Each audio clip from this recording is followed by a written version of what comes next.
तिघांचेही मृतदेह सापडले. आपण पाहत आहे ब्रेकिंग महाराष्ट्र न्यूज.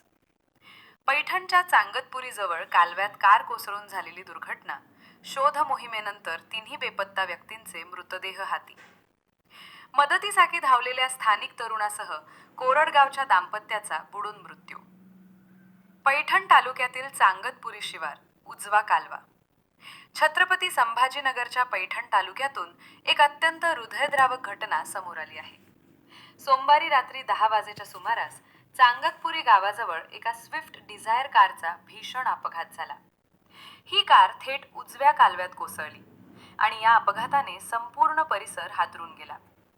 कारमध्ये एकूण 3 प्रवासी होते. त्यापैकी एक जण सुखरूप बचावला. मात्र कोरडगाव तालुका शेवगाव येथील मुकीद अहमद शेख आणि निलोफर मुकीद शेख हे दोघे पाण्याच्या प्रचंड प्रवाहामुळे बेपत्ता झाले होते. धक्कादायक बाब म्हणजे अपघात घडल्यानंतर मदतीसाठी धावून गेलेले स्थानिक नागरिक रावसाहेब गणपत खडेकर हे देखील पाण्यात उतरले आणि प्रवाहाचा अंदाज न आल्याने तेही वाहून गेले. पैठण पोलीस स्टेशनचे पोलीस निरीक्षक महादेव गोमारे यांच्या मार्गदर्शनाखाली पोलीस प्रशासन आणि अग्निशामक दलाने शोध मोहीम तीव्र केली होती. पाण्याचा वेग आणि कालव्याची खोली यामुळे शोधकार्यात अडथळे येत होते. मात्र बुधवारी अखेर तिघांचेही मृतदेह शोधण्यात यश आले आहे.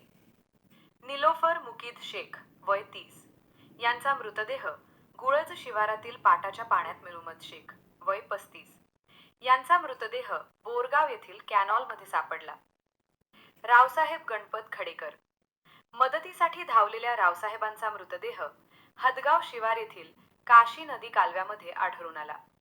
सध्या तीनही मृतदेह पैठण येथील घाटी रुग्णालयात शवविच्छेदनासाठी पोस्टमॉर्टम पाठवण्यात आले आहेत. मदतीला धावलेल्या तरुणाचा आणि एका कुटुंबातील पती पत्नीचा अशा प्रकारे मृत्यू झाल्याने कोरडगाव आणि चांगतपुरी परिसरात मोठी हळहळ व्यक्त होत आहे. आपण पाहतायत ब्रेकिंग महाराष्ट्र न्यूज.